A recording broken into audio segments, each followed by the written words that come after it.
South ఇండియాలోనే biggest sorry store మన Varahi silks మన విజయవాడ ఎంజీ రోడ్ లో డిసెంబర్ 4వ తారీఖున ఘన ప్రారంభం.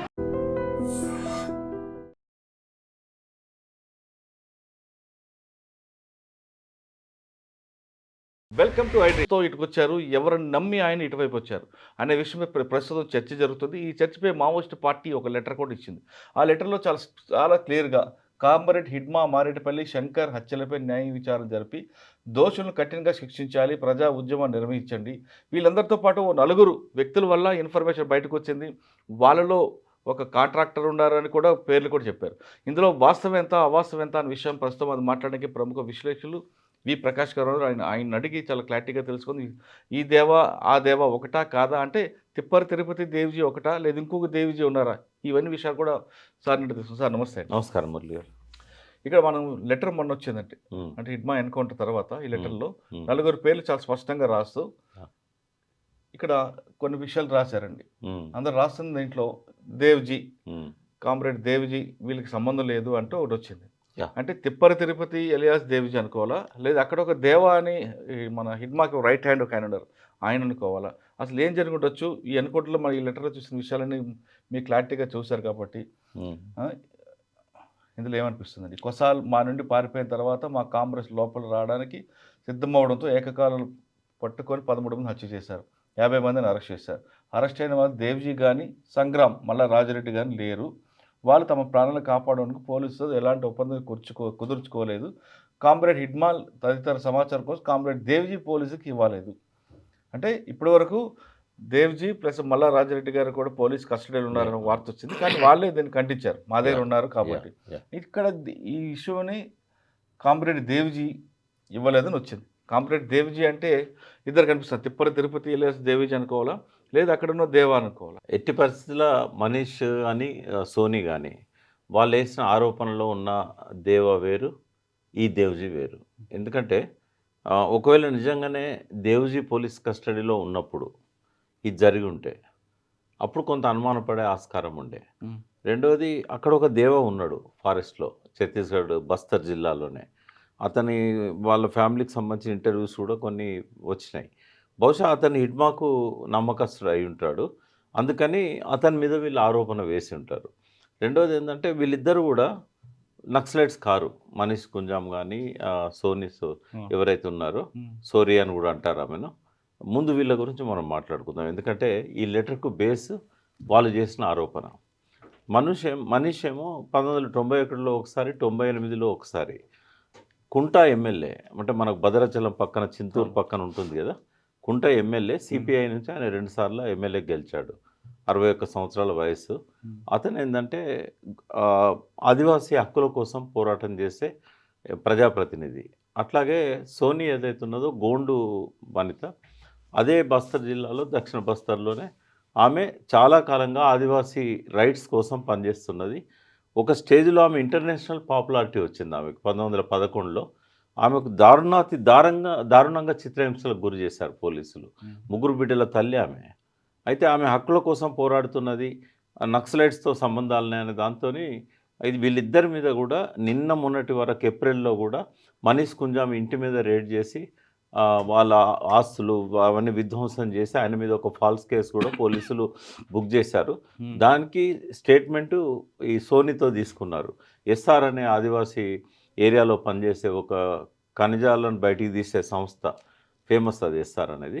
దాని నుంచి 7 కోట్ల రూపాయలు ఈ మనీష్ గుంజాం తీసుకున్నట్టుగా ఈమె కన్ఫెషన్ స్టేట్మెంట్ రికార్డ్ చేశారు. పోలీస్ కస్టడీ నుంచి బయటకు వచ్చిన తర్వాత దాన్ని డినై చేసింది ఆమె. అయితే వాళ్ళిద్దరి చరిత్ర ఏంటంటే చాలా క్లీన్ చరిత్ర.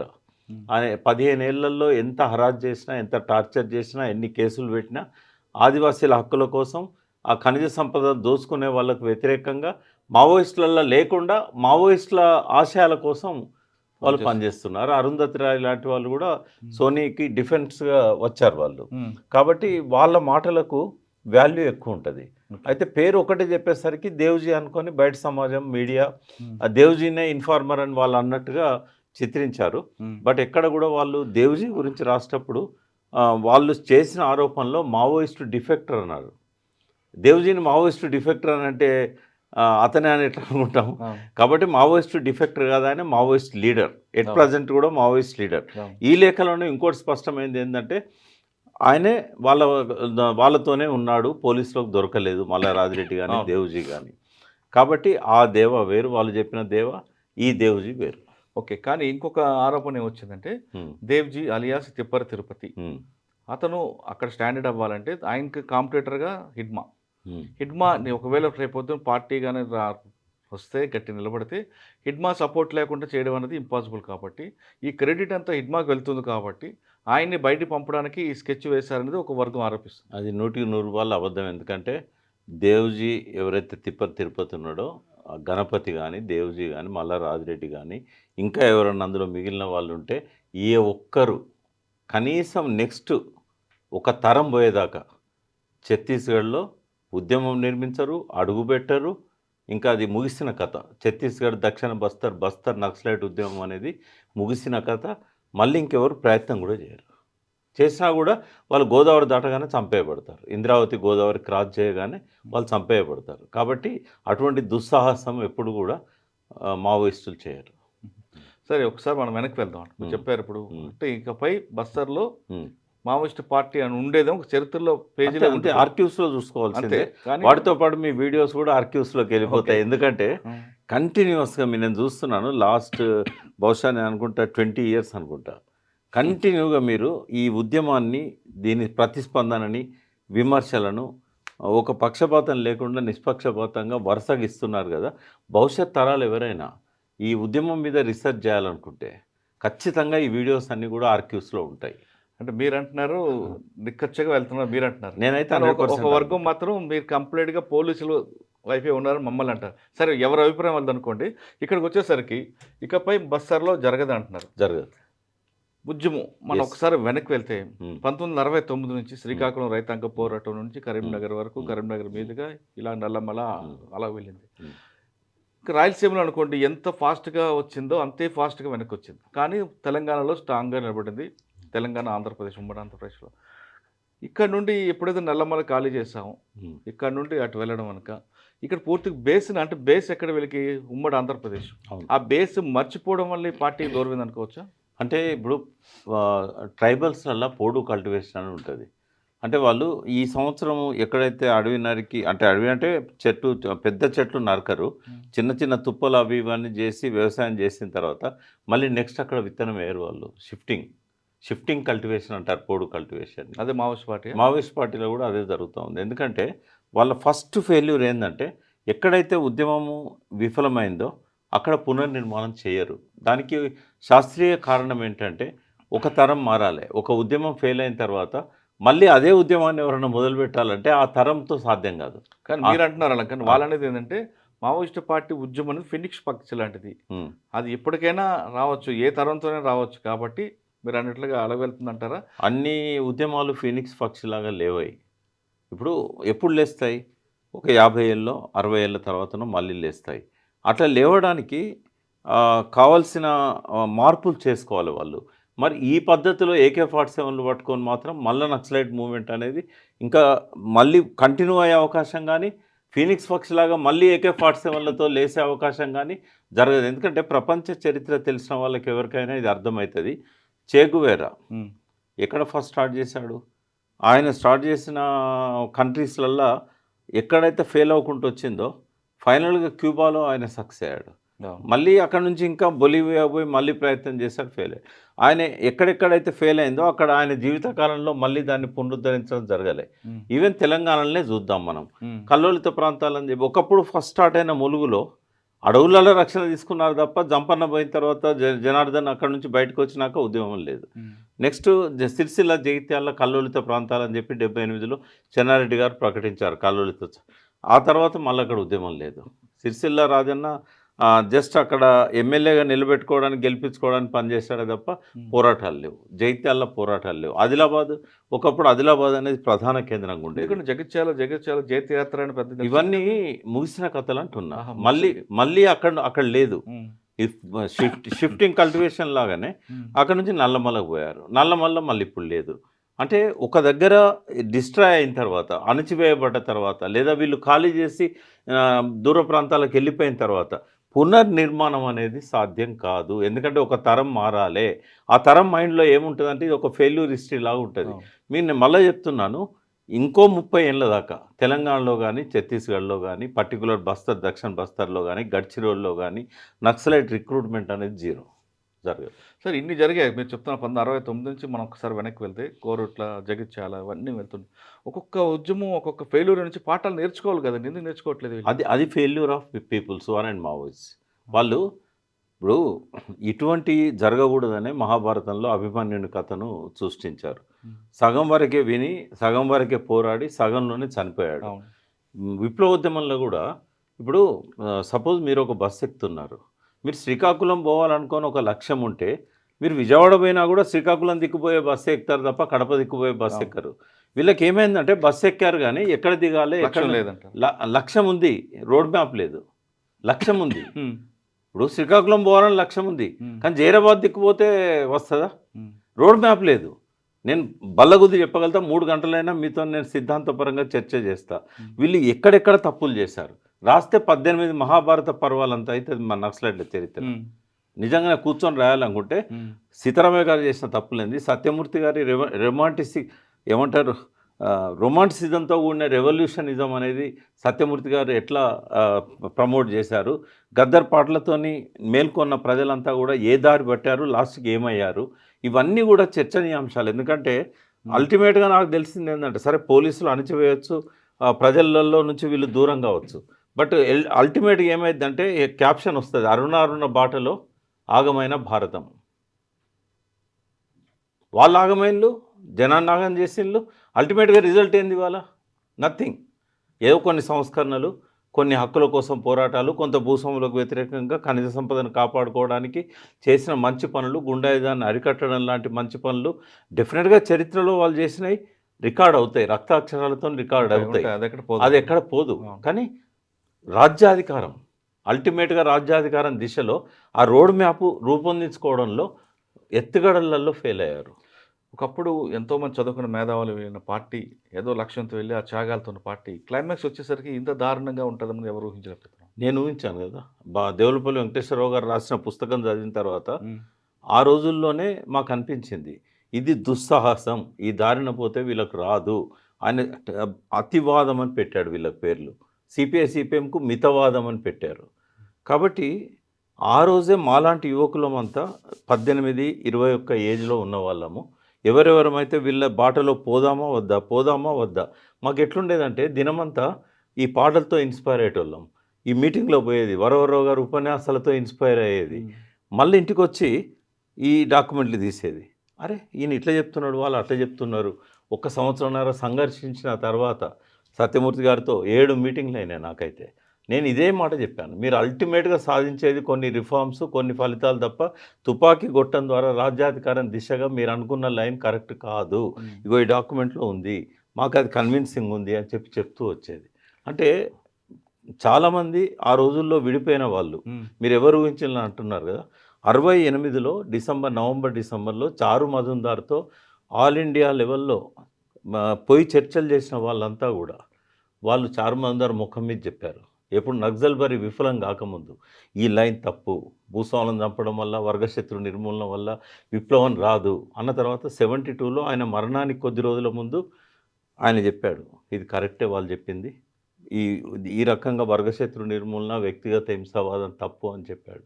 చెప్పినాక ఎక్కువ రోజులు లేడు ఆయన, మళ్ళీ ఆల్టర్నేట్ మూవ్మెంట్ క్రియేట్ చేసే లోపల చనిపోయాడు. తర్వాత శ్రీకాకుళం కామ్రేడ్స్తోని ఆంధ్ర కామ్రేడ్స్ మధ్యలో చాలా డిస్కషన్ జరిగినప్పుడు ఆ వసంతరాడు రామలింగాచారి, దేవులపల్లి, కొల్లా వెంకయ్య వీళ్ళందరూ కూడా ఆ వెంపటపు సత్యం, ఆదిభట్ల కైలాసం, పంచాది కృష్ణమూర్తి వాళ్ళే మెయిన్ టీం. వాళ్ళతో మాట్లాడుతున్నప్పుడు నక్సల్బరీ ఫెయిల్ అవుతుంది, దానికి కారణం ఇది, మీరు అదే బాటలో పోతున్నారు, మీరు కూడా సక్సెస్ కారు అని చెప్పేసి సేమ్ డిస్కషన్ ఇప్పుడు మన మధ్య జరుగుతూ ఉంది.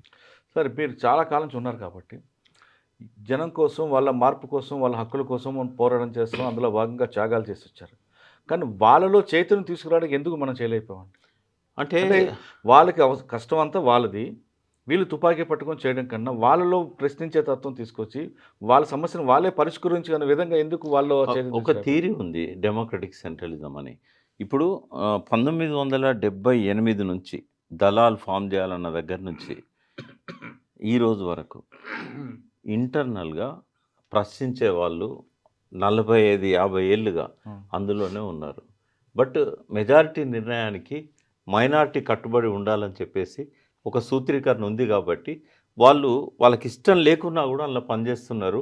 అది ఎక్కువ కాలం సాధ్యం కాదు కాబట్టి ఏదో ఒక రోజు వాళ్ళు బయటకు వస్తున్నారు. జంపన్న బయటకు వచ్చినా, అంతకంటే ముందు చాలామంది బయటకు వచ్చినా, శివాజీ లాంటి వాళ్ళు బయటకు వచ్చినా, ఇట్లాంటి సిద్ధాంత చర్చలు చేసి ఇక ఇమడలేక బయటకు వచ్చిన వాళ్ళే. అంటే కొంతమంది ఎన్కౌంటర్లు చనిపోయారు. అంటే ఈ టాపిక్ ఆల్రెడీ పార్టీలో వచ్చింది. నిరంతరం ఒక ప్రవహిస్తున్న గోదావరి నదిలాగా ఒక ఆల్టర్నేట్ లైన్ గురించి చర్చ అనేది మొదటి నుంచి అందులో ఉంది. వాళ్ళ డాక్యుమెంట్స్లలో కూడా అది కనబడుతుంది. సార్ మొన్న చూసాం లెటర్లో మల్లాజు వేణుగోపాల్ గారు కూడా 22 పేజీలు లెటర్ రాశారు. మిడిమిడి జ్ఞానంతో మేము తీసుకున్న నిర్ణయం వల్ల పార్టీ నష్టపోయింది, మమ్మల్ని మనస్ఫూర్తిగా క్షమించండి అన్నారు. మిడిమిడి జ్ఞానం అన్నారు, అంతా చేశారు. కానీ అందులో చనిపోయిన కుటుంబాలకు ఎవరు బాధ్యత వహిస్తారండి? ఎంతమంది, వేల మంది కుటుంబాలు చనిపోయారు కదా. అంటే ఇవన్నీ కూడా యాక్సిడెంట్స్ లాగా చూడాల్సిందే. ఎందుకంటే అంటే వీళ్ళ మాటలు నమ్మి, వీళ్ళ పాటలు నమ్మి, వీళ్ళ భావజాలు నమ్మి వెళ్ళారు కదండి వాళ్ళందరూ కూడా. ఏం చేస్తారు? కుటుంబాలకు ఎవరు బాధ్యత వహిస్తారు? ఇప్పుడు గద్దరు సగం మందికి బాధ్యత వహించాలి, ఒప్పుకుంటారా? ఆ మాట అంటే సరి అయింది అవుతుందా? ఎందుకంటే గద్దరు ఒక సామాజిక లక్ష్యంతో ఈ వ్యవస్థ మారాలని చెప్పి ఆయనే మార్క్సిస్టు మహోపాధ్యాయుడు కాడాయనే. వీళ్ళ ప్రసంగాలు విని, వీళ్ళ రాతలు చదివి ఆయన ఉత్తేజితుడై దాన్ని ప్రమోట్ చేయడానికి పాటలు రాశాడు. ఆయన అనుకున్నాడా ఇట్లా అవుతుందని, ఇది ముగిసిపోతే? కొంతమంది గతంలో పెంబర్తి తీర్మానం తర్వాత, కేఎస్ గారు పెంబర్తి తీర్మానం తర్వాత ఒక చర్చ వచ్చిందండి. నేను చూడలేదు, ఎవరో మీలాంటి వాళ్ళు చెప్తున్నాను.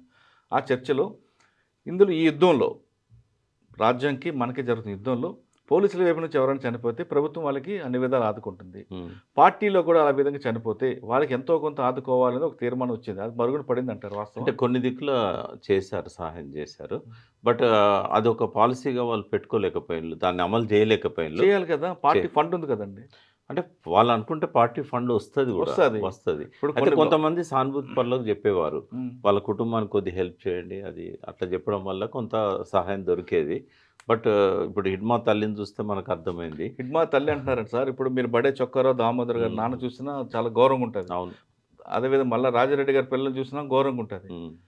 అంటే ఇప్పుడు ఇంకా తిరుపతి వాళ్ళ అమ్మాయి, వాళ్ళ అన్నయ్య కూతురు, వాళ్ళ అన్నయ్య చెప్తున్న మాటలు వింటే ఇంకా బాధ అనిపిస్తుంది. ఇది కూడా వీళ్ళు త్యాగాలు చేస్తూ, ప్రజల కోసం కష్టాలు పడుతూ, త్యాగాలు చేస్తూ, నిరంతరం పోరాటం చేస్తుంటే రేపు పొద్దున్నే ఉద్యమం అయిన తర్వాత కుటుంబాలకి ఏం సమాధానం చెప్తారు? ఏం సాధించారు అంటే ఏం చెప్తారు? నేను ముందన్న దానికి ఇప్పుడు నాకు జవాబు మీ నోటి నుంచే వచ్చింది. ఏమనంటే, ఎందుకు షిఫ్టింగ్ అయ్యారు, ఒక దగ్గర ఎందుకు కన్సిస్టెంట్తోని ఉద్యమాన్ని నిర్మించలేదంటే ఇటువంటి పొరపాట్ల వల్లనే. ఇప్పుడు ఆ కుటుంబానికి అలా పోయినా కూడా ఏమన్నా అయినా కూడా ఒక దిక్కుంటుంది అనే ఒక నమ్మకం వస్తే ఎవరైనా పోవడానికి సిద్ధపడతారు. మళ్ళీ రిక్రూట్మెంట్లో వాళ్ళు ముందుకెళ్తారు. ఈ తప్పులన్నీ చేశారు కాబట్టే కదా, ఈ తప్పులను చేశారు కాబట్టి ఇది జరిగింది. తప్పులు చేసాం, క్షమించండి అంటే దానికి జరిగే నష్టం ఎవరు క్షమించాలి? వాళ్ళే క్షమించుకోలేరు, ఇంకోరు ఎందుకు క్షమిస్తారు? వాళ్ళు క్షమించుకోగలుగుతారా? ఇప్పుడు ఆయన చేసిన తప్పులన్నీ మళ్ళీ ముందు పెట్టి నువ్వు క్షమించుకోగలుగుతావు అంటే నేను క్షమించుకోలేనని చెప్తాడు. అదే మా తకల్పల్లి వాసుదేవరావు గారు కూడా ఆయన ఉడుకు రక్తంతో చేసిన తప్పులన్నీ క్షమించమంటే ఉమేష్ చంద్ర తిరిగి వస్తాడా? లేకుంటే పేలిపోయిన బస్సులో ప్రయాణికులు మళ్ళీ వస్తారా? కాకతీయ ఎక్స్ప్రెస్ తలగబడ్డ దానిలో నుంచి వాళ్ళు మళ్ళీ లేచి వస్తారా? ఈ తప్పులను ఎవరు క్షమించాలి? ఎందుకు క్షమించాలి? ఎట్లా క్షమిస్తారు? క్షమించడం అనంటే మీ లైన్ విషయంలో మీకు ఒక స్పష్టత ఏర్పడాలి. అయిపోయింది. ఇప్పుడు దానికి వీళ్ళు చేసిన తప్పులన్నిటి పరిహారం భారతదేశంలో ఒక వ్యాక్యూమ్ ఉంది. అవును. ఇక్కడ అవినీతే పాలనగా మారిపోయింది, దోపిడే లక్ష్యంగా మారిపోయింది, రాజ్యాంగాన్ని పాతాళంలోకి నెట్టేస్తున్నారు, సంపాదించడమే లక్ష్యంగా ఎన్నికలు జరుగుతూ ఉన్నాయి. ఈ వ్యవస్థను మార్చడానికి మీకు ఇంకా ఒక అవకాశం ఉంది, ఒక వ్యాక్యూమ్ ఉంది. మీ పాప పరిహారాలకు ఒక మార్గం ఉంది. మీరు అందులోకి రండి. మీరు చేసిన మీ పశ్చాత్తాపమే భవిష్యత్తుకు పునాది కావాలి. రైట్. మీరు మళ్ళీ ప్రజల్లోకి వచ్చి ప్రజలకు ఏం అవసరం, ఇప్పటిదాకా ప్రజలను వదిలిపెట్టారు కదా, ప్రజలకు ఏం అవసరమో దానికోసం పనిచేయండి, ఆ ప్రజలు క్షమిస్తారు. ఇప్పుడు మరి రాశారండి ఇక్కడ, కామ్రేడ్ హిడ్మాల్, కామ్రేడ్ శంకర్ రంపచోడవరం హత్యాకాండపై న్యాయ విచారణ జరపాలి. దోషులను కఠినంగా శిక్షించాలి, కార్పొరేట్ల కోసం సాగుతున్న కగారు యుద్ధాన్ని ఆపాలని దేశవ్యాప్తంగా ప్రజలు పిలుపునిస్తాం. ఎందుకు వస్తారండి ప్రజలండి? ఏ ప్రజలు పిలుపునిచ్చారు? ఎవరు వస్తారు చెప్పండి? ఎందుకు రావాలి? ఇప్పుడు ఎవరైనా పిలిపిస్తే అంటే వాళ్ళు వచ్చారనుకోండి, కేసులు పెట్టి జైలుకి వెళ్తే వీళ్ళని కాపాడతారా? సాధ్యం కాదు. ఇప్పుడు ఆ డిమాండ్స్ ఏవైతున్నాయో ఆ. ఈ వ్యవస్థలో న్యాయ విచారణ సక్రమంగా జరుగుతుందా? ఫస్ట్ సుప్రీంకోర్టే చెప్పింది ప్రతి ఎన్కౌంటర్ను కూడా హత్యలాగా దాన్ని రికార్డ్ చేసి ఎఫ్ఐఆర్ ఇష్యూ చేసి దాని మీద ఎంక్వైరీ జరపాలనేది ఎప్పుడో 3 దశాబ్దాల అవును. క్రితం కన్నాభిరాన్ గారు ఉన్న టైంలోనే కోర్టులు చెప్పాయి. మరి ఎక్కడ అమలైంది? కాబట్టి సరే, వీళ్ళు రాసిన మాత్రం వస్తారు ప్రజలు. ప్రజలు ఏ ప్రజలు వస్తారు? ఎందుకు వస్తారు? ఇప్పుడు వచ్చిన వాళ్ళని మళ్ళీ అర్బన్ నక్సలైట్స్ అంటారు. వాళ్ళ ముద్ర వేసుకోవడానికి ఎవరు సిద్ధంగా లేరు అర్బన్ కదా. నక్సల్స్ అంటారు, లోపలికి వెళ్ళారు అనుకోండి, వాళ్ళ మీద కేసులు అవుతాయి, అరెస్టులు అవుతాయి, చంపేస్తారు కూడా కదా. జైలుకి చంపేస్తారు. వెళ్తారు. ఎంతో వీళ్ళు మంది ఏం కాపాడతారా? ఎంతో మంది సరే, ఏ ప్రజలని వీళ్ళకి అడిగారా మాకు కావాలి మీరని? ఎవరైనా ఛత్తీస్గఢ్కు రమ్మని పిలిచారా? తుపాకీలు పట్టుకొని పోరాడమన్నారు. రమ్మలేదు. అక్కడ వాళ్ళు పరిస్థితులు- కోరుకున్నది ఏంటంటే ఫారెస్ట్ వాళ్ళ దోపిడీ పోవాలి, బీడీఆకు సరైన పరిహారం రావాలి, కూలీలకు సరైన వేతనం రావాలి, మా మీద పోలీసుల అరాచకాలు ఆగాలి, భూస్వాముల అరాచకాలు ఆగాలి, గుండాల అరాచకాలు ఆగాలి. అంతవరకే ప్రజలు కోరుకున్నారు, అంతవరకు చేశారు. కానీ అంతకంటే ఒక స్టెప్ అడ్వాన్స్ అయిపోయి చైనా లాగా విప్లవం రావాలనుకున్నారు. ఆనాటి పరిస్థితుల్లో ఆనాటి కాలం వేరు. తర్వాత టెక్నాలజీ అడ్వాన్స్ ఇప్పుడు ఈ 75 ఏళ్లలో, అంటే వాళ్ళది 57 ఏళ్ళే నక్సలైట్ మూవ్మెంట్ స్టార్ట్ అయ్యి, ఈ 75 ఏళ్లలో స్వాతంత్రం వచ్చిన తర్వాత ఒక 10 తరాలలో 20 తరాలలో ఎంత ఆలస్యంగా టెక్నాలజీ డెవలప్మెంట్ జరిగేదో జస్ట్ 1 జనరేషన్లో మనం చూసాం మన జీవిత కాలంలో. ఇంత వేగంగా మార్పు చెందుతున్న సమాజంలో వీళ్ళ ఆలోచనలు మాత్రం తుప్పుపట్టిపోయి ఇంకా చైనా కాలంలో, చేగువేరా కాలంలో తిరుగుతూ ఉన్నాయి. మరి ఏం చేస్తాం దానికి? టెక్నాలజీ మీరు అన్నట్లుగా మనం 50 సంవత్సరాల ముందున్నాం. ఆ విషయాన్ని గుర్తించట్లేదు పార్టీ. వీళ్ళు 100 సంవత్సరాలు ఎన్నుకున్నారు అంటున్నాను నేను. ఇంకా జార్జ్ చక్రవర్తుల కాలం, చాంకై షేక్ కాలం, ఇంకా క్యూబాన్ పీడించిన ఆ దోపిడీ నియంత కాలంలో చేగువేరలాగా అప్పుడు ఆలోచిస్తారు. కానీ ఇప్పుడు ఎందుకు అది?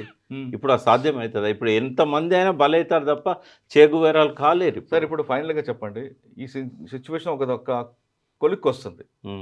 అంటే మార్చి 31 దగ్గర మరో 3 నెలలు కనిపిస్తుంది. ఈ 3 నెలల్లో బస్తర్లో కానీ లేదా తెలంగాణ కానీ ఏఓబీలో కానీ పార్టీ పొలిష్ట పడుతుంది అంటారా? లేదా ఉద్యమం మరో రూపంలో వచ్చే అవకాశం ఉందంటారా? అమిత్ షాకి అయితే నేను ఆ క్రియేట్ చేయదలుచుకోలేదు. కేవలం నిర్బంధంతోనే ఇది అణచివేయబడుతున్నది అనేది కరెక్ట్ కాదు. వాళ్ళ లోపలే రియలైజేషన్ వచ్చింది. అమిత్ షా డేట్ పెట్టక ముందు నుంచే చర్చలు జరిగినాయి. పోరాట పందా మార్చుకోవాలి, సాయుధ పోరాటం ఇప్పుడు కొనసాగించడం కరెక్ట్ కాదు. వాళ్ళకి ఏమైందంటే ఈవెన్ బసవరాజు గారి దగ్గర నుంచి గణపతి దాకా మనం తప్పుడుతో పోతున్నామేమో, ఎంతకాలం కొనసాగుతుంది ఇది అనే అనుమానాలు వాళ్ళకు రాజశేఖర రెడ్డితో చర్చలు మొదలైనప్పటి నుంచి కూడా ఉన్నాయి. కానీ వేఅవుట్ ఎట్లా అనేది అర్థం కాలేదు వాళ్ళకు. ఎట్లా బయటికి రావాలి? ఒక గౌరవప్రదమైన కామా కోరుకున్నారు వాళ్ళు, ఫుల్ స్టాప్ కాదు, ఒక గౌరవప్రదమైన కామా కోరుకున్నారు. అది వాళ్ళు ఆలోచించి నిర్ణయం తీసుకోవడంలో విఫలమని కాదు, ఆలస్యం జరిగింది. చాలా ఆలస్యం జరిగింది. ఆలస్యం అనేది వైఫల్యాన్ని దారితీసింది. తిరిగి కోలుకోలేని స్థితికి నెట్టబడ్డది. 100కి 100% వాళ్ళ వైఫల్యమే తప్ప ఇదేదో రాజ్యం యొక్క గొప్పతనం అని నేను అనుకోవట్లేదు. వాళ్ళ వైఫల్యం వల్ల వాళ్ళకు అవకాశం దొరికింది. అమిత్ షా లాంటి వాళ్ళకి డెడ్ లైన్ పెట్టి కొట్టేయడానికి అవకాశం దొరికింది. రెండవది ఏంటంటే వాళ్ళు చాలా శ్రమపడ్డారు. ఎప్పుడైతే వీళ్ళు పోలీసులను నేరుగా 76 మందిని చంపారో ఆ రోజే కేంద్ర ప్రభుత్వం యొక్క ఆలోచన మారిపోయింది. ఇంకా ఏమైనా కానీ ఇప్పుడు వాళ్ళంటే హిడ్మా కానీ గణపతి కానీ రాజ్యాంగం మీద నమ్మకం లేదని డిక్లేర్ చేసి వాళ్ళు తుపాకీ పట్టుకున్నారు. వీళ్ళు రాజ్యాంగాల మీద ప్రమాణం చేసి తుపాకులు పట్టిస్తున్నారు. మరి అటువంటప్పుడు హింసకి హింస అనేది నక్సలైట్ల సిద్ధాంతం తప్ప రాజ్యం సిద్ధాంతం కాకూడదు కదా. కాబట్టి అమిత్ షా ఒకవేళ నేను గెలిచానని విర్రవీగినా కూడా నువ్వు రాజ్యాంగాన్ని తుంగలో తొక్కి గెలిచినావు అంటే అది నీ గెలిపే కాదు, నీది వైఫల్యము. ఒక భారతదేశం ప్రపంచంలోనే అతిపెద్ద ప్రజాస్వామ్యము, ఆ ప్రజాస్వామ్యాన్ని ఖూనీ చేసిన ఒక హోమ్ మినిస్టర్గా చరిత్రలో చిరకాలం నువ్వు మిగులుతావు తప్ప ఇది నీ గెలుపు కాదు అని చెప్పి ఆయన ముఖం మీద నేను చెప్పదలుచుకున్నాను. ఓకే సార్, ఇంకోసారి ఫైనల్కి వస్తాను. ఇప్పుడు అడవుల్లో ఉన్న కొంతమంది ఉండారా, తెలంగాణ వాళ్ళు కానీ ఇంకా వేరే వాళ్ళు, వాళ్ళందరికీ రమ్మంటారా? లేదు ఆల్రెడీ అక్కడ ఉన్నారు కాబట్టి అక్కడే చావో రేవో తేల్చుకొని ఉండమంటారు? ఎట్టి పరిస్థితులు అన్నాను నేను. 100కి 1000% కూడా వాళ్ళు బయటికి రావాలి. వాళ్ళకు అవసరమైన సహాయం అందరం చేయాలి. అంటే వాళ్ళ సేఫ్ సరెండర్ కోసం ఏర్పాట్లు చేయాల్సిన అవసరం ఉన్నది. ఒకవేళ హిడ్మా లాగా సరెండర్ కావద్దనుకొని మేము అందులోనే కొనసాగుతామన్న వాళ్ళు ఏదో ఒకరోజు చనిపోవాల్సి వస్తుంది తప్ప ప్రజలు ఇంకా మిమ్మల్ని కాపాడే పరిస్థితి లేదు. ఒకవేళ అట్లా కాపాడాలని మీరు అనుకుంటే ప్రజలు కూడా బలి కావాల్సి వస్తుంది. ఇప్పటికీ బలి చాలు. ఇంతవరకు ఒకసారి లెక్కలు చెప్తాను నేను. ఇప్పటి వరకు మిలిటరీ దాడులల్లో చనిపోయిన వాళ్ళ సంఖ్య 6,000 మంది నక్సలైట్స్. ఇటు పోలీసుల దాడుల్లో కానీ నక్సలైట్ల దాడుల్లో కానీ చనిపోయిన ప్రజల సంఖ్య 10,000 మంది. అంతిమంగా ఎక్కువ మంది చనిపోయింది ప్రజలు. మిలిటరీ ఎంతమంది చనిపోయారు? 1,500 మంది చనిపోయారు. నక్సలైట్లు 6,000 మంది. ఎప్పటి నుంచి నేను చెప్తున్నది 67 నుంచి నక్సల్బరీ శ్రీకాకుళం కలుపుకొని భారతదేశ వ్యాప్తంగా జరిగిన ఈ మరణాల గురించి చెప్తున్నా. 16,000 మంది ఓవరాల్గా చనిపోయిన వాళ్ళు దాదాపు 17,000 18,000 ఉంటారు. అందులో 6,000 నక్సలైట్లు అయితే 1,500 మంది నుంచి 2,000 మంది పోలీసులు కానీ మిలిటరీ కానీ వీళ్ళందరూ అయితే 10,000 మంది ఇన్ఫార్మర్ల పేరు మీద కానీ లేదా అమాయకపు గిరిజనులను అమాయకపు విద్యార్థులను అంటర్ రోడ్ ఎన్కౌంటర్ రోడ్గా మార్చిన సంఘటనలు కానీ ఇవన్నీ కూడా అల్టిమేట్గా బలైంది ఎవరు? ప్రజలు. 10,000 మంది, ఒక్కరు కాదు ఇద్దరు కాదు. ఈ లైనే కరెక్ట్ కాదు. 10,000 మంది కూడా యువకులే ఎక్కువ ఉంటారు. వాళ్ళందరూ ఇప్పుడు నెక్స్ట్ వీసీ శుక్లా లాంటి వాళ్ళు ఎవరో ఒకరిద్దరు ఉంటారు అంతే. ఎక్కువ మంది చనిపోయింది ప్రజలే. అంటే ఇది హింసకు ప్రతిహింస అనే వైపుగా పోయింది. కానీ నూతన ప్రజాస్వామిక విప్లవం కానీ దానికి ఇరుసుగా ఉండే వ్యవసాయ విప్లవం కానీ ఇది జనతా ప్రజాతంత్ర విప్లవం కానీ నువ్వు ఏ భాషలో చెప్పుకున్నా ఇది విప్లవం కాకుండా పోయింది. ఇదొక నెగటివ్ ఎగ్జాంపుల్. మరో 100 సంవత్సరాల దాకా ఎవరైతే మార్క్సిజం లెనిజం మా ఆలోచన విధానం అంటారో నెగటివ్ ఎగ్జాంపుల్స్ నేర్చుకోవడానికి ఇది ఒక గుణపాఠంగా మిగిలిపోయి ఆర్క్యూస్లలో పదిలపరచబడుతుంది. ఇంకా అంతకంటే నేనేం మాట్లాడలేను. ఇప్పటికైనా అజ్ఞాతంలో అందరూ కూడా ముందుకు రండి. ఎక్కడైతే తప్పులు చేసామంటున్నారో ఆ తప్పులు దిద్దుకునే అవకాశం ప్రజలు మీకు మరోసారి ఇస్తారు కాబట్టి ఆ పాపాన్ని కడుక్కోండి అంటూ ప్రకాష్ గారు చెప్తున్నారు. కానీ ఇంకా మేము సిద్ధాంతం నమ్ముతామంటే మీతో పాటు మీకు కాపలా ఉన్న వాళ్ళు కూడా అమరలయ్యే అవకాశం ఉంది. కాబట్టి కనీసం ఇప్పుడు నేను వాళ్ళ కోసమైనా సరే మీరందరూ బయటికి రండి, ప్రజాస్వామ్యబద్ధంగా మీరు పోరాటం చేయండి అంటూ ప్రకాష్ గారు సూచిస్తున్నారు. ఇది మావోయిస్ట్ పార్టీ విడిచిన లేఖపై ప్రకాష్ గారి విశ్లేషణ. మరో అంశంలో మళ్ళీ కలుద్దాం. అంతవరకు నమస్తే. థ్యాంక్ యూ అండి. Thank you very much. And for more videos, Please subscribe to iDream. Please subscribe to iDream. Please subscribe iDream. And please subscribe to iDream. For more videos, subscribe to iDream. please like, share and subscribe to the channel. Congratulations, iDream. Subscribe to iDream. Subscribe to iDream. So subscribe to iDream Media. iDream ki iDream team andarki huge congratulations. Please subscribe iDream Media. Please subscribe to iDream. Subscribe iDream. Please subscribe to iDream. iDream అంటే నా కళల ఛానల్ను subscribe చేసుకున్న నోరు తిరుగుతలేదు. మీరైతే గంట గుర్తు కొట్టండి. For more such videos, please subscribe to iDream.